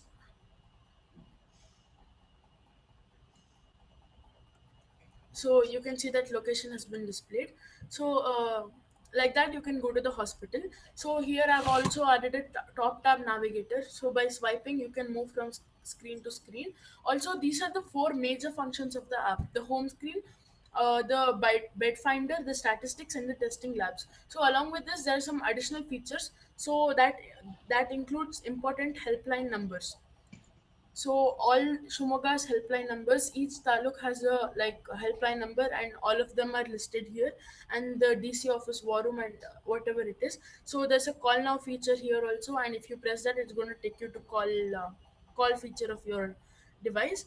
And then there is also an option of home isolation instructions. So here you can get instructions on what to do. Stay in a room with a toilet, isolate yourself strictly, steam inhalation is advised, eat food inside your isolation room, consume hot water and food, and check your pulse and SpO2 frequently. So these are instructions which I got from some doctors. And then also down there is a list of medication that has been advised by Megan District Hospital of Shimoga. It's a government hospital of Shimoga which has advised some medication for home isolation patients. So the tablet name, the intake pattern, and number of pills required, everything is displayed in the app for home isolation patients. So you can swipe and change the screen. So, and also there are some tests advised for COVID-19 patients and suspects also. So here you can see a CT scan, D-dimer, RT-PCR, and many other prescribed tests by doctors are displayed in this app. So these are mainly the main features of the app. And then there's teleconsultation, which has not yet been released, and it's going to be released very soon. And then there is also ask your doctor a question feature, which is also going to be released soon. And I also plan to expand this app very soon. Thank you. Excellent. Thanks a lot. I think one of the important aspect is that, can you show how hospital management can easily update the bed status and collaboratively work with other hospitals to help the patients. So Okay, I'll show the yeah, this is with respect to the patient's point of it app, but how hospital management will get benefited from it. If you can just show how simple it is. Yeah, I'll show it. So I'll be sharing a link to all the I'll be taking the list of all the hospitals in the district that treat COVID, and I'll be including their mail IDs in the. I'll be including their mail IDs in my link. So all of them will be sent a link, and frequently they'll need to update this link. That's it. So Yeah. here, this is what we have seen inside the app. So it's opening. Just a second. Yeah. So everybody will be sent such a link just like this, and all the hospitals can edit here only. Like, see, it's 11, and if you just type, it's going to be changed. And if the beds are empty, you can make it 0 and whatever. And whatever you type here, if the hospital administrator makes this like whatever it changes the values, then it's going to be mimicked in the app. Whatever is displayed here is going to be shown in the app. So hospitals, like the computer operator in the hospital, they need only need to know only Microsoft Word or such basic things. They don't need to know coding or anything to upload the Excellent. data. They can just change the numbers here, and it's going to be changed in the app. And yeah, this is very easy to use, and there's nothing complicated. Excellent. Thanks a lot. Where I think the one of the important message, I think if you must have observed from Veer's presentation is very simple. If hospital, all the private hospitals and the government hospitals in the city can combinedly work together as one entity to fight the COVID-19, I think lot of hassles, lot of problems that we are seeing in Bangalore can be sorted out. And this is a very, very simple technology that we have, that our 10th grade student can think of it and then execute it, and then making it a platform for everyone to consume it. So over a period of time, a lot of security features will definitely get added. I think a lot of questions will arise in terms of how secure it is. Only the access permission will be given to hospital administration, and that administrator only will have an access to it, nobody else. So there's need to be a lot of coordination and kind of openness among all the hospitals in Bangalore to Bangalore, or whether it is Karnataka, to fight this COVID. So government is trying to do a lot of things which is under their purview, but at the same time, as a hospital management, how can we all hospitals combine together? Can we fight this COVID in the interest of the people of this country, people of this state? It is very important. A 10th grade student can think of this. How, why not our anybody else in the organization can think, or anybody else in the government, or anybody else in the private hospitalization can think of this, right? So please work out on these ideas. This is really a wonderful concept. And then that will really help patients. We are seeing day to day, we are calling our hospitals in Bangalore saying bed is available, and then we are calling BBMP helpline whether the bed is available, ICU bed is available. If this platform is in place, then don't need to kind of rush behind, and then that will really help. And what the pains of a COVID war room that we are undergoing, or what are the experiences of a COVID war room that we have set up in last 1 week. I wanted to call upon Ashwini, who is a new volunteer, who is not, she is an IT professional, by the way, and then she has done a wonderful job in, along with other 21 people.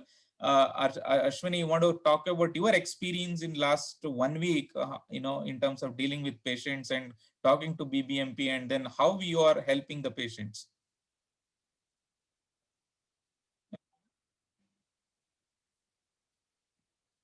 Ashwini, you are there?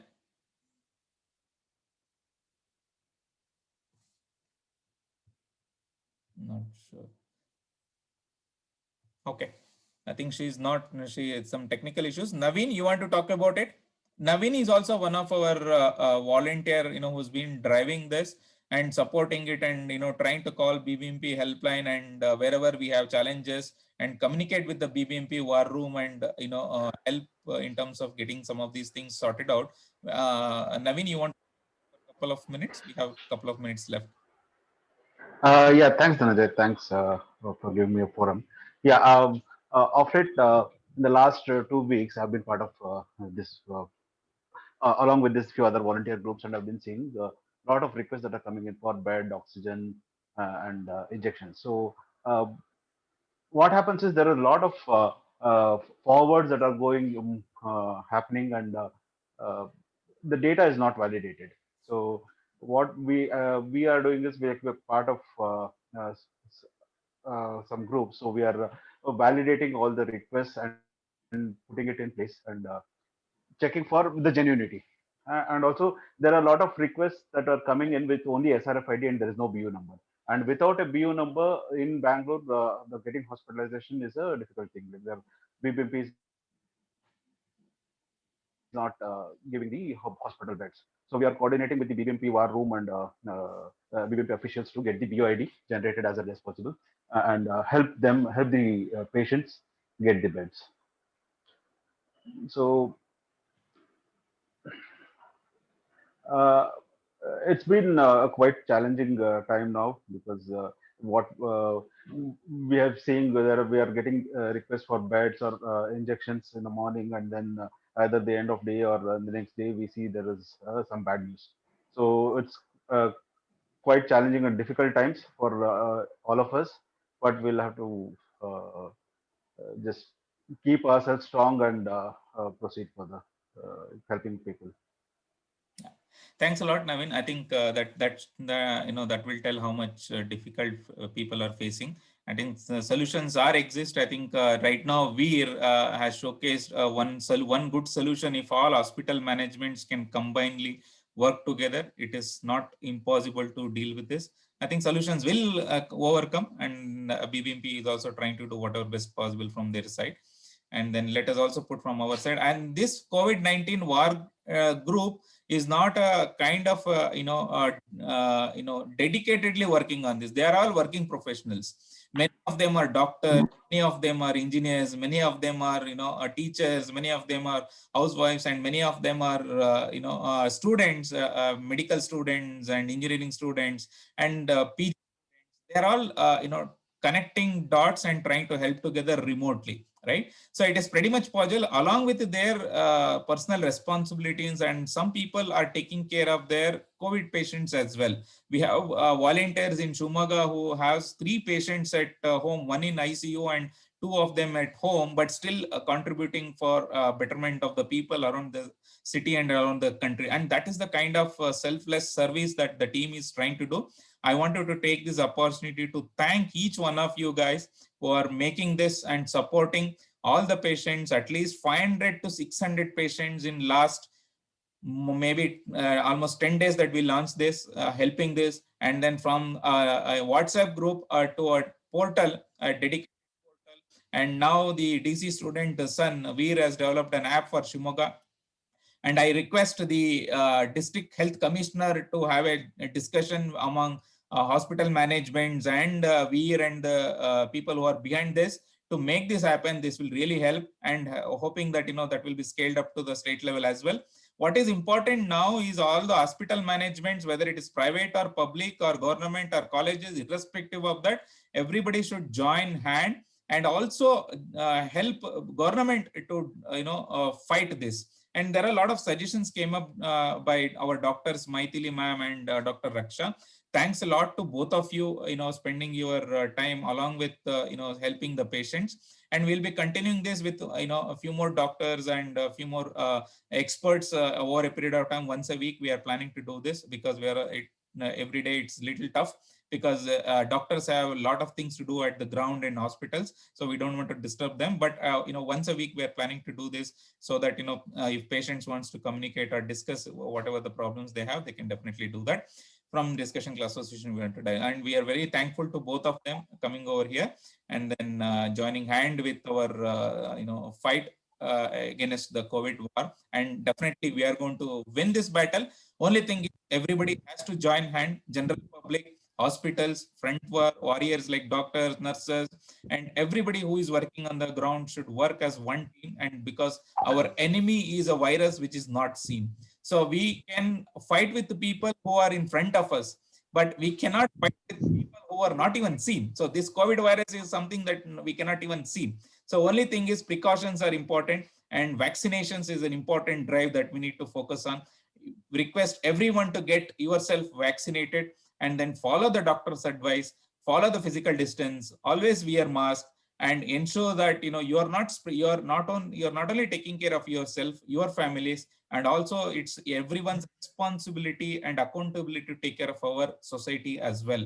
So please join hand with whichever the groups that you are connected, and wherever it is possible, please serve the people in need, and that is where the humanity will survive. And this will end only if all of us join hand. So with that note, I wanted to sign off from this session. But this is not a sign off. This is the beginning of the war that we have started. Until COVID goes, this team will continue, and then we'll operate, and then we'll support the patients wherever possible. Thanks a lot, Dr. Raksha, and thanks a lot, Maithili, and thanks a lot to everyone, and especially our team, COVID war team, to join in hand. And thanks, Archana, for driving this. Thanks a lot. Thank you. Thank you. Thank you. Get well soon, and recover soon, and fight it back. Be confident.